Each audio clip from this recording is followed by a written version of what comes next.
പെയ്യുമ്പോൾ?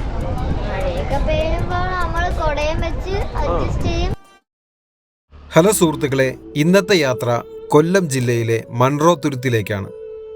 മിക്ക ആളുകളും വന്നതും കണ്ട് ആസ്വദിച്ചതുമായ സ്ഥലമാകും എന്ന് കരുതുന്നു. ഇവിടുത്തെ പ്രധാന ആകർഷണമായ കനാല് വഴിയുള്ള തോണിയാത്രയാണ്. അതിനുവേണ്ടി തുരുത്തിലെ കടവിലെത്തി. അവിടെ നിന്നും വള്ളത്തിലൂടെയുള്ള യാത്ര ആരംഭിച്ചു. എഞ്ചിൻ ഉപയോഗിക്കാതെ തുഴഞ്ഞാണ് ഇവിടെ എത്തുന്ന സന്ദർശകരെ കായലും കനാലുമൊക്കെ ചുറ്റിക്കാണിക്കുന്നത്. എല്ലാവർക്കും നമ്മുടെ പുതിയ വീഡിയോയിലേക്ക് സ്വാഗതം. Welcome to 4K village. ഇതുപോലെയുള്ള ചെറിയ ഇടവഴികളിലൂടെയും കണ്ടൽ കാടുകൾക്കിടയിലൂടെയും ചെറിയ പാലങ്ങൾക്കടിയിലൂടെയും മറ്റും പോകുന്ന നല്ലൊരു സവാരിയാണ്. ആലപ്പുഴയിലും മറ്റും പോയവരുണ്ടാവാം. അതിൽ നിന്നും വ്യത്യസ്തമായിട്ടുള്ള കാഴ്ചകളും അനുഭവങ്ങളും നൽകുന്ന യാത്രയാകും ഇത്. കൊല്ലം ജില്ലയിലെ അഷ്ടമുടി കായലിൻ്റെയും കല്ലട നദിയുടെയും സംഗമസ്ഥാനത്ത് സ്ഥിതി ചെയ്യുന്ന മൺറോ ദ്വീപ് പല കാര്യങ്ങളിലും സവിശേഷമാണ്. പ്രകൃതി സൗന്ദര്യത്താൽ അനുഗ്രഹീതമായ ഈ സ്ഥലം സാധാരണ കേരളത്തിലെ ഗ്രാമങ്ങളിൽ നിന്ന് വളരെ വ്യത്യസ്തമാണ്. മൺറോ ദ്വീപിൻ്റെ ഭംഗി പൂർണ്ണമായി നിങ്ങൾക്ക് ആസ്വദിക്കാൻ ഏറ്റവും അനുയോജ്യമായ മാർഗം ഇടുങ്ങിയ കനാലുകളിലൂടെ ഒരു തോണിയാത്ര ചെയ്യുക എന്നതാണ്. നമ്മുടെ നാട്ടിൻ പ്രദേശത്തെ ഇടവഴി എന്ന് വേണമെങ്കിൽ പറയാം. എന്നാൽ ഇവിടെ കനാലാണെന്നേ ഉള്ളൂ. നവംബർ മുതൽ ഫെബ്രുവരി വരെയാണ് വിനോദസഞ്ചാരികൾ കൂടുതലായും വരുന്നത്. ധാരാളം വിദേശ സഞ്ചാരികൾ ഇവിടെ എത്തുന്നുണ്ട്. അതിരാവിലത്തെ യാത്ര മനോഹരമാണ്. അതുകൊണ്ട് തന്നെ സഞ്ചാരികൾ അധികവും സൺറൈസ് കാണാൻ വേണ്ടി നേരത്തെ വരും. ഇന്ന് ഞാൻ വന്ന സമയം അല്പം വൈകിപ്പോയതുകൊണ്ട് പ്രഭാത കാഴ്ചകൾ കിട്ടിയില്ല. ഇനി മറ്റൊരിക്കൽ വരണം. നമ്മൾ പോയിക്കൊണ്ടിരിക്കുന്ന വള്ളത്തിൻ്റെ ഉടമയുടെ പേര് പ്രവീൺ എന്നാണ്. ഇവിടെ ഒരുപാട് കനാല് വഴികളുണ്ട്. ഗ്രാമങ്ങളിലൂടെ സഞ്ചരിക്കുന്നവയും പ്രധാന ടൂറിസ്റ്റ് സ്പോട്ടുകൾ തുടങ്ങിയ റൂട്ടുകളുമുണ്ട്. നമുക്ക് ഏത് വഴിയാണ് സഞ്ചരിക്കേണ്ടത് എന്ന് പ്രവീണിനോട് അല്ലെങ്കിൽ വള്ളക്കാരനോട് പറഞ്ഞാൽ മതി. അവർ കൊണ്ടുപോയി ചുറ്റിക്കറങ്ങി കാണിക്കും. പോകുന്ന വഴിയിൽ മണ്ട പോയ തെങ്ങിൻ തോപ്പുകളൊക്കെ കാണാം. അതിനുള്ളിലായി ഒരു വീടും പിന്നെ വലതുവശത്തായി നീല കളർ നെറ്റ് വലിച്ചു കെട്ടിയിരിക്കുന്നത് ചെമ്മീൻ കെട്ടാണ്. ഇത്തരം മത്സ്യകൃഷികൾ ധാരാളം ഇവിടെയുണ്ട്.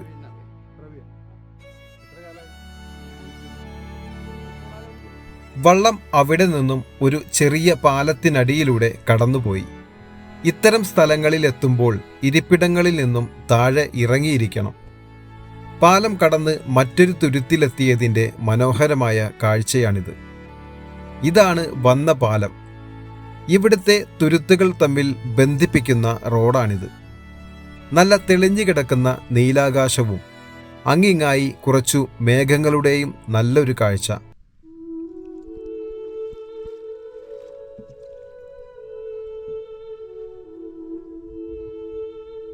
വള്ളം മുന്നോട്ട് തുഴഞ്ഞു പ്രവീൺ. ദൂരെ ഒരാൾ ഒരു കൊച്ചു വള്ളത്തിനടുത്ത് കക്ക വാരുന്നതാണ് കാണുന്നത്. വെയിലിന് ഓപ്പോസിറ്റ് ആയതുകൊണ്ട് തന്നെ കാഴ്ചയ്ക്ക് കുറവുണ്ട്. അങ്ങനെ അല്പസമയം കണ്ടൽക്കാടിനുള്ളിൽ വിശ്രമിച്ചു. നല്ല വെയിലായതുകൊണ്ട് തന്നെ ആശ്വാസമായി ഇത്. ചെറിയ ഒരു സ്പോട്ടാണ്. ഇവിടെ ഇറങ്ങി കണ്ടൽക്കാടിനുള്ളിലൊക്കെ നിന്ന് ഫോട്ടോ എടുക്കാനും മറ്റും സാധിക്കും. കൃഷി, മത്സ്യബന്ധനം, കയറുവിരി, വിനോദസഞ്ചാരം എന്നിവയാണ് ഇവിടുത്തെ പ്രധാന തൊഴിലായി ഇപ്പോഴുള്ളത്. ഭക്ഷ്യവിളകളും നാണ്യവിളകളും ഒരു കാലത്ത് സമൃദ്ധമായി ഈ പ്രദേശത്ത് കൃഷി ചെയ്തിരുന്നു. തെങ്ങ്, നെല്ല്, ഗ്രാമ്പു, കൊക്കോ, കിഴങ്ങുവർഗ്ഗങ്ങൾ, മത്സ്യം എന്നിവയായിരുന്നു പ്രധാന കൃഷിയിനങ്ങൾ.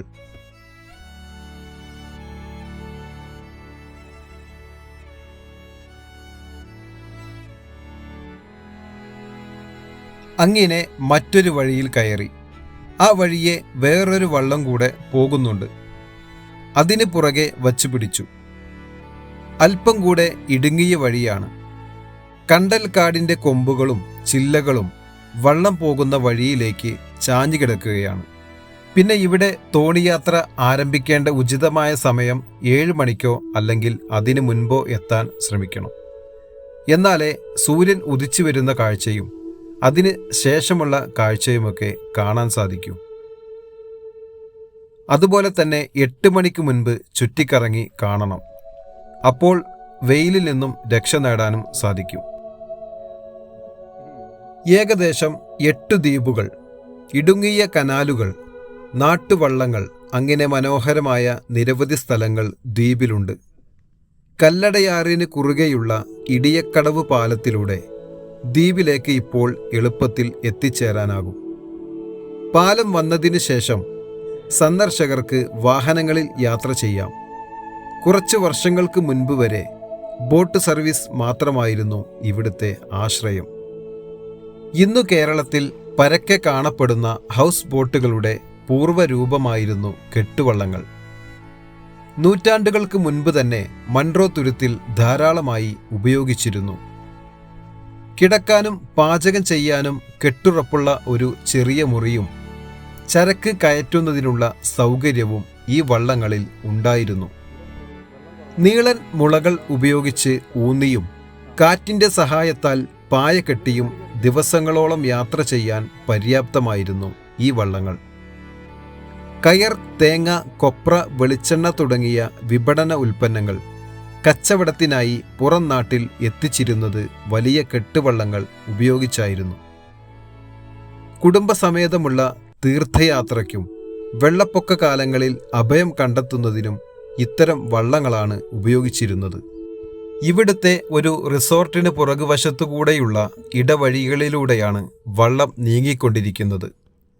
തലേ ദിവസം വന്ന് ഇവിടങ്ങളിൽ താമസിച്ച് അതിരാവിലെ തോണിയാത്ര നടത്തുന്നതാവും ഉചിതം. അവിടെ നിന്നും നേരത്തെ കണ്ട പോലെയുള്ള ഒരു പാലത്തിനടിയിലൂടെ വള്ളം ഇപ്പുറത്തെത്തി. വെനീസിലെ ഒരു വീഡിയോ കണ്ടിരുന്നു.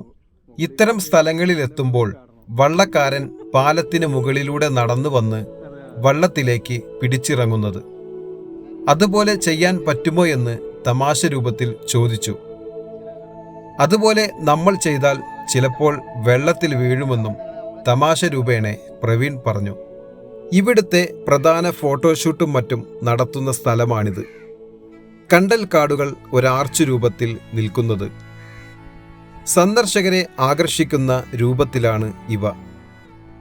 ഇത് തനിയെ ഇങ്ങനെ വന്നതാണെന്നും ആർച്ചിനു വേണ്ടി ചെയ്തതല്ല എന്നുമാണ് പ്രവീൺ പറഞ്ഞത്. തെന്മല ഡാമിൻ്റെ നിർമ്മാണ ശേഷം കല്ലടയാറിൻ്റെ ഒഴുക്ക് നിലയ്ക്കുകയും കായലിൽ നിന്നുള്ള ഓരുജലം കയറി നെൽകൃഷി ഏതാണ്ട് പൂർണ്ണമായും നശിക്കുകയും ചെയ്തു. എന്നാൽ കുറച്ചു വർഷങ്ങൾക്ക് ശേഷം സ്ഥിതി മാറി. അഷ്ടമുടി കായലിൽ നിന്നുള്ള ഉപ്പുവെള്ളം ഈ സ്ഥലത്തേക്ക് ഒഴുകാൻ തുടങ്ങി. ദ്വീപ് നിവാസികളുടെ ജീവിതം പിന്നീടൊരിക്കലും പഴയ പടിയായിട്ടില്ല. എല്ലാ വിളകളും നശിച്ചു. ദ്വീപിലെ മണ്ണിൻ്റെ അവസ്ഥ ഇപ്പോൾ കൃഷിക്ക് അനുകൂലമല്ല. എല്ലായിടത്തും വെള്ളമുണ്ടെങ്കിലും മൺട്രോ ദ്വീപ് കുടിവെള്ളക്ഷാമം നേരിടുന്നു. മഴക്കാലത്ത് താഴ്ന്ന പ്രദേശങ്ങളിലെ വീടുകൾ വെള്ളത്തിനടിയിലാകും. നിരവധി താമസക്കാർ മൺട്രോ ദ്വീപിലെ ഭൂമിയും സ്വത്തുക്കളും ഉപേക്ഷിച്ച് മറ്റു സ്ഥലങ്ങളിലേക്ക് മാറി. 2050ഓടെ ദ്വീപ് പൂർണ്ണമായും വെള്ളത്തിനടിയിലാകുമെന്നാണ് പഠനങ്ങൾ പറയുന്നത്. ഇവിടെ നിന്നും കൊടുങ്ങല്ലൂര് പൂരം കാണുവാൻ ആളുകൾ കുടുംബസമേതം കെട്ടുവള്ളങ്ങളിൽ പോകുന്ന പതിവുണ്ടായിരുന്നു.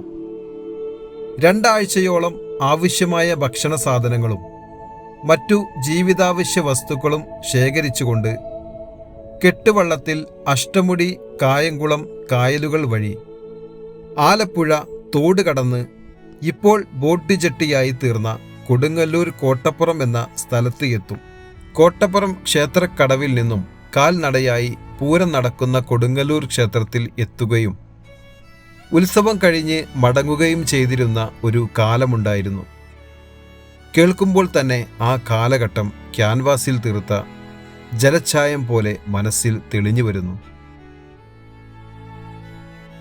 നിങ്ങൾക്ക് ഇത്തരം യാത്ര എക്സ്പീരിയൻസ് ചെയ്യണമെങ്കിൽ പ്രവീണിനെ ഡയറക്റ്റ് കോണ്ടാക്ട് ചെയ്യാം. അദ്ദേഹത്തിൻ്റെ നമ്പർ ഡിസ്ക്രിപ്ഷൻ ബോക്സിൽ കൊടുക്കുന്നതാണ്. അങ്ങനെ തൽക്കാലത്തേക്ക് യാത്ര അവസാനിപ്പിച്ച് വള്ളം ഒതുക്കി നിർത്തി ഞങ്ങൾ ഇറങ്ങി. വള്ളത്തിൽ നിന്നും ഇറങ്ങി പരിസര പ്രദേശങ്ങളിലൂടെ അല്പസമയം നടന്നു. നമ്മൾ നേരത്തെ വള്ളത്തിൽ പാലത്തിനടിയിലൂടെ പോയ അതേ പാലത്തിന് മുകളിലാണ് ഇപ്പോൾ നിൽക്കുന്നത്. റോഡിൽ നിന്നും ഒരു ചെറിയ കോൺക്രീറ്റ് പാതയിലൂടെ മുന്നോട്ട് നടന്നു. ഇവിടെ കാപ്പിയും അതുപോലെ തന്നെ ജ്യൂസുമൊക്കെ കിട്ടുന്ന കടകളുണ്ട്. പിന്നെ ബോട്ടിങ്ങും അതുപോലെ ഹോം സ്റ്റേ തുടങ്ങിയവയും ഇവിടെ ലഭ്യമാണ്. നമ്മൾ നേരത്തെ വന്ന കോൺക്രീറ്റ് പാതയ്ക്ക് ഇരുവശവും വെള്ളം റോഡിന് ഒപ്പം നിൽക്കുന്നത് കാണാം. ഇവിടുത്തെ ഒരു വിശ്രമിക്കാനുള്ള ഷെഡാണിത്. കോൺക്രീറ്റ് പാത പൊട്ടിപ്പൊളിഞ്ഞ് വെള്ളം ഒഴുകുന്ന ഭാഗത്തുകൂടെയാണ് മുന്നോട്ട് നീങ്ങുന്നത്. ഇരുവശത്തു നിന്നും വെള്ളം കയറി വാഹനങ്ങൾ പോകാൻ ബുദ്ധിമുട്ടുള്ള രീതിയിലാണ് നിലവിൽ.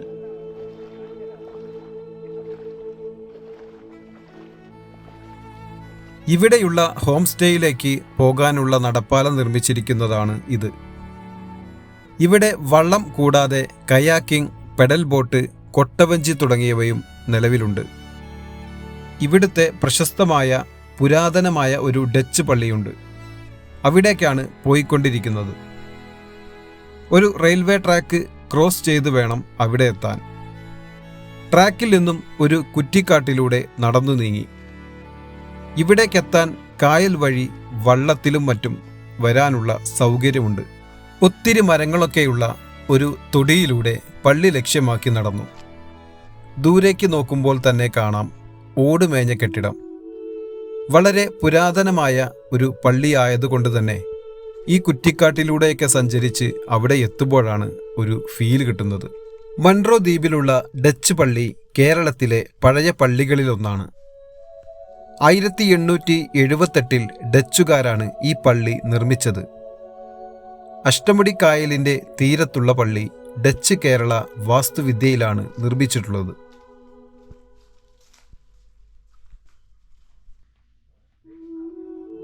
ഇതാണ് പള്ളിയിലേക്കുള്ള കടവ് വരുന്നത്. വിശ്വാസികളും സന്ദർശകരുമെല്ലാം തന്നെ ഇവിടം സന്ദർശിക്കാൻ എത്താറുണ്ട്. സന്ദർശകരെത്തിയ ഷിക്കാര വള്ളമാണിത്. ഇത് വലിയ കായലിൽ മാത്രമേ ഉണ്ടാവൂ. ചെറിയ തോടുകളിലൂടെ ഷിക്കാര വള്ളങ്ങൾ സർവീസ് നടത്താറില്ല.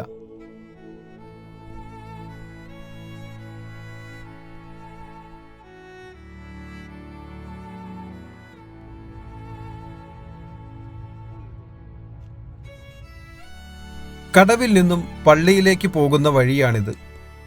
ഇരുവശങ്ങളിലും മരങ്ങൾ ചരിഞ്ഞു നിൽക്കുകയും പള്ളിയുടെ മുൻവശം പച്ചപ്പുല്ലുകളാൽ മൂടുകയും അതിനിടയിലൂടെ വെള്ള നിറത്തിലുള്ള പള്ളിയുടെ കാഴ്ച മനോഹരമാണ്. ഇതാണ് പള്ളിയുടെ മുൻവശത്തേക്ക് വന്നാൽ കാണുന്നത്. റൗണ്ട് ഷേപ്പിലുള്ള പടവുകൾ കയറി അകത്തേക്ക്. പള്ളിയുടെ ഹോളിനകത്തേക്കുള്ള വാതിൽ അടഞ്ഞു കിടക്കുകയാണ്.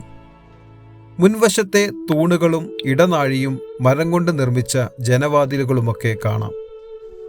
അവിടെ നിന്നും പുറത്തേക്കിറങ്ങിയാൽ പള്ളിയുടെ പുറത്തുനിന്നുള്ള കാഴ്ചയാണിത്. ഓടുമേഞ്ഞ ഒരു പ്രത്യേക ശൈലിയിലാണ് ഇതിൻ്റെ നിർമ്മാണം. പള്ളിയുടെ സമീപത്തായി ഒത്തിരി പഴക്കം ചെന്ന 2 കല്ലറകൾ കാണാം.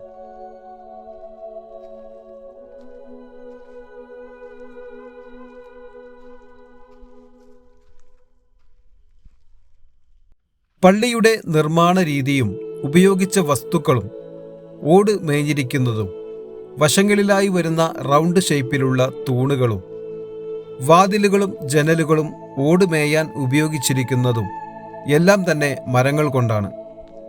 പിന്നെ ഇത് സ്ഥിതി ചെയ്യുന്ന സ്ഥലം ചുറ്റും പച്ചപ്പ് നിറഞ്ഞ ഒരു ഗ്രാമപ്രദേശത്താണ്.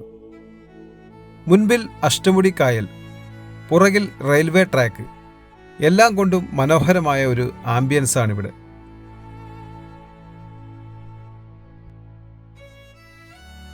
പള്ളിയുടെ കാഴ്ച കണ്ടിറങ്ങി നല്ല ചൂടായതുകൊണ്ട് തന്നെ ഒരു തണുത്ത സോഡ നാരങ്ങ വെള്ളം കുടിച്ചു യാത്ര തുടർന്നു. അടുത്തതായി എത്തിയിട്ടുള്ളത് സാമ്പ്രാണിക്കൊടിയിലാണ്. വണ്ടി പാർക്ക് ചെയ്ത് 150 രൂപ ടിക്കറ്റ് എടുത്ത് ഇവിടുത്തെ ബോട്ടിൽ സാമ്പ്രാണിക്കൊടി തുരുത്തിലെത്താം. 1 മണിക്കൂറാണ് സമയം പറയുന്നത്. കാഴ്ചകൾ കണ്ട് ആസ്വദിച്ചതിന് ശേഷം അവിടെ നിന്നുള്ള ഏത് ബോട്ടിലും തിരിച്ച് കടവിൽ വരാം. അങ്ങനെ തുരുത്തിലെത്തി ആദ്യം കാണുന്ന കാഴ്ചയാണിത്. ഇവിടെ നിന്നും നോക്കുമ്പോൾ കാണാം മുട്ടറ്റം വെള്ളത്തിലൂടെ ആളുകൾ നടന്നു നീങ്ങുന്നത്. ഒറ്റയ്ക്കൊറ്റയ്ക്കായി നിൽക്കുന്ന ചെറിയ മരങ്ങളും കൂടാതെ ചെറുതും വലുതുമായിട്ടുള്ള വള്ളങ്ങളും കാണാം.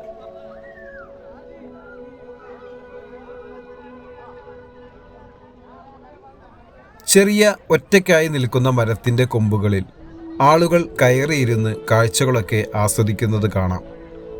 ഇവിടെ നിറയെ വള്ളങ്ങൾ കൊണ്ടുവന്നിട്ടുള്ളത് ഒരാൾക്ക് 100 രൂപ നിരക്കിൽ അരമണിക്കൂർ കൊണ്ട് കുറച്ചപ്പുറത്തുള്ള കണ്ടൽ കാടുകൾക്കിടയിലൂടെയും മറ്റും ചുറ്റിക്കറങ്ങി തിരിച്ചു കൊണ്ടുവരും.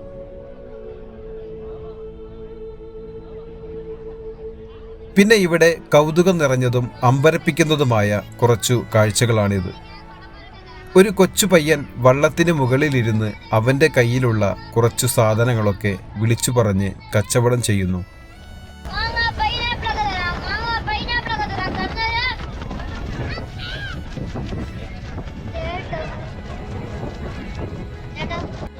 ഇത് മഴയൊക്കെ പെയ്യുന്ന സമയത്ത് എന്താ ചെയ്യാ?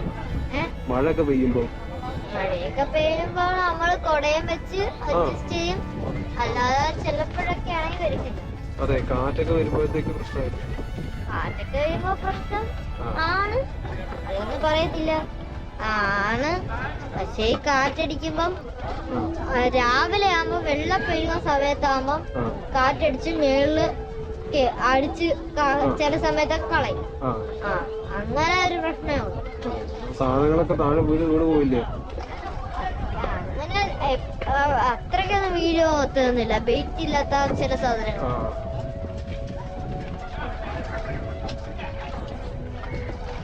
എത്ര സമയം വരെ കാണും ഇവിടെ? ഇവിടെ 5:30 വരെ. 5:30 വരെ ഉണ്ടാവും.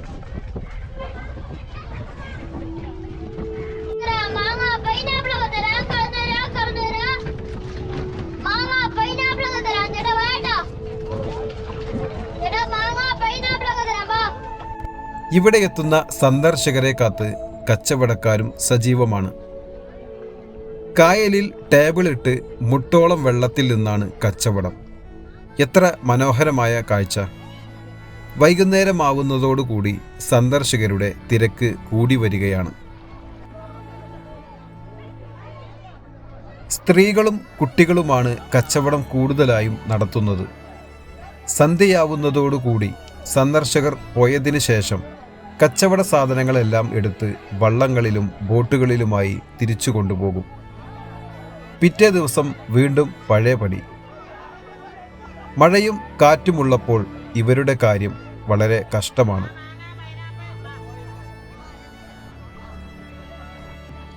അങ്ങനെ കായലിൻ്റെ നടുക്ക് വന്ന് മുട്ടോളം വെള്ളത്തിൽ നിന്ന് വെള്ളം വാങ്ങിച്ചു കുടിച്ചു. ഒത്തിരി ദൂരേക്കൊന്നും പോകാതിരിക്കാനും ഇവിടെ എത്തുന്ന ആളുകളുടെ സുരക്ഷ ഉറപ്പുവരുത്താനും വേണ്ടിയും സെക്യൂരിറ്റി ഗാർഡുകളും ഇവിടെയുണ്ട്. അതുപോലെ തന്നെ ഫോട്ടോ എടുക്കാൻ സെൽഫി പോയിന്റുകൾ ഇവിടെ തയ്യാറാക്കിയിട്ടുണ്ട്. ഏത് പ്രായത്തിലുള്ളവരുമായിട്ടും വരാനും കണ്ട് ആസ്വദിക്കാനും പറ്റുന്ന സുരക്ഷിതമായിട്ടുള്ള സ്ഥലമാണിത്. ഒത്തിരി ചെറുതും വലുതുമായിട്ടുള്ള മരങ്ങൾ ഉള്ളതുകൊണ്ട് തന്നെ വെയിലിൽ നിന്നും ഒരു ആശ്വാസമാണ്. ഒത്തിരി സ്ഥലങ്ങളിൽ യാത്ര ചെയ്തിട്ടുണ്ടെങ്കിലും ഇതുപോലെയുള്ള സ്ഥലം കണ്ടിട്ടില്ല. ഇതുപോലെ കായലിൻ്റെ മധ്യത്തിൽ കച്ചവടക്കാരും സന്ദർശകരും എത്തുന്ന സ്ഥലം അറിയാവുന്നവരുണ്ടെങ്കിൽ കമൻ്റ് ചെയ്തേക്കണം. എത്ര വർണ്ണിച്ചാലും കണ്ടാലും മതിവരാത്ത കാഴ്ചകളാണ് സാമ്പ്രാണിക്കൊടി എന്ന ഈ അത്ഭുത ദ്വീപ് നമുക്ക് സമ്മാനിക്കുന്നത്. ഇത്രയും മനോഹരമായ സ്ഥലം നമ്മുടെ നാട്ടിൽ ഉണ്ടായിട്ട് ഇവിടെ എത്തിപ്പെടാൻ വൈകി.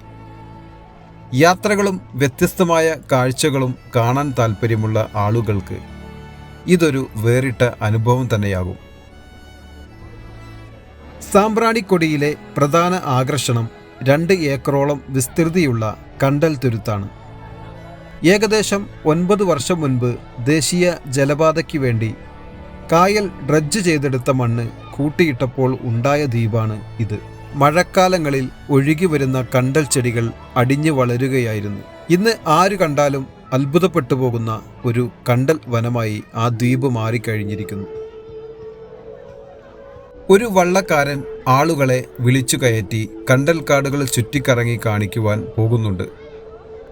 ഒരാൾക്ക് 100 രൂപയാണ് ചാർജ്. അങ്ങനെ ഞാനും അവരുടെ കൂടെ പോയി. ഇതുവരെ കണ്ടതിൽ നിന്നും വ്യത്യസ്തമായ പ്രദേശങ്ങളുടെയും കണ്ടൽ കാടുകളുടെയും കാഴ്ചകളാണ് ഇവിടെ കാണാൻ സാധിച്ചത്. നന്നേ ആഴം കുറഞ്ഞ പ്രദേശത്തു കൂടെയാണ് നമ്മൾ പോകുന്നതെന്ന് ഇടയ്ക്കിടെ വള്ളക്കാരൻ നമ്മളോട് പറയുന്നുണ്ടായിരുന്നു. എഞ്ചിൻ വെച്ച വള്ളത്തിലാണ് നമ്മൾ പോകുന്നത്. 2 ഏക്കറോളം ഭൂമിയിൽ കണ്ടൽ കാടുകൾ സമൃദ്ധമായി വളരുന്ന ഇടം കൂടിയാണിവിടം.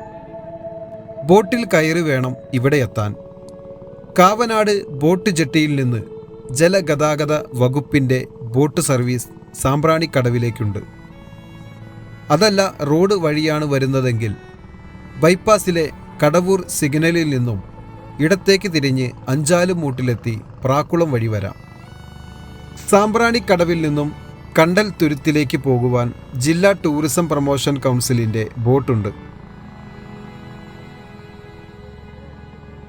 ജലഗതാഗത വകുപ്പിൻ്റെ കൊല്ലം സാമ്പ്രാണിക്കുടി ബോട്ടിലും ഹൗസ് ബോട്ടുകളിലും കാറുകളിലുമായി ആയിരക്കണക്കിന് സ്വദേശ വിദേശ യാത്രികർ ഇവിടെ എത്തുന്നുണ്ട്. നല്ല ഭംഗിയിൽ വെട്ടിയൊതുക്കിയ ബുഷ് ചെടിയെ പോലെയുള്ള കണ്ടൽക്കാടിൻ്റെ കൂട്ടങ്ങൾ വഴിയിലുടനീളം കണ്ടാസ്വദിച്ചു. അങ്ങനെ നല്ല കാഴ്ചകളൊക്കെ കണ്ട് ഞങ്ങൾ തിരിച്ചു വന്നു. വള്ളക്കാരന് കാശ് കൊടുത്ത് അവിടുത്തെ സുന്ദരമായ കാഴ്ച ഒന്നുകൂടെ ക്യാമറയിൽ പകർത്തി. തനിയെ ആയതുകൊണ്ട് തന്നെ സീറ്റ് ഫുള്ളാവാത്ത ഏത് ബോട്ടിലും തിരിച്ചു പോകാം എന്നുള്ളതുകൊണ്ട് ആദ്യം വന്ന ബോട്ടിൽ തന്നെ കടവിലേക്ക് തിരിച്ചു. സാമ്പ്രാണിക്കൊടിയിലെ ശേഷിക്കുന്ന ആളുകളെ എടുക്കാനുള്ള ബോട്ടുകൾ പോയിക്കൊണ്ടേയിരുന്നു. സൂര്യൻ അസ്തമിക്കാനുള്ള തയ്യാറെടുപ്പുകൾ തുടങ്ങിയതോടെ ഗോൾഡൻ കളർ ആകാശത്തും കായലിൻ്റെ ഓളങ്ങളിലും നിറഞ്ഞു നിന്നു. ഇന്നത്തെ വീഡിയോ ഇവിടെ അവസാനിപ്പിക്കാനുള്ള സമയമായിട്ടുണ്ട്. കൊല്ലം മൺട്രോ തുരുത്തിലെയും പരിസരങ്ങളിലെയും കാഴ്ചകളാണ് ഇന്നത്തെ വീഡിയോയിൽ ഉൾപ്പെടുത്തിയത്. സപ്പോർട്ട് ചെയ്ത എല്ലാവർക്കും നന്ദി. പുതിയ വീഡിയോയുമായി വീണ്ടും വരുന്നതാണ്. എല്ലാവർക്കും ബൈ.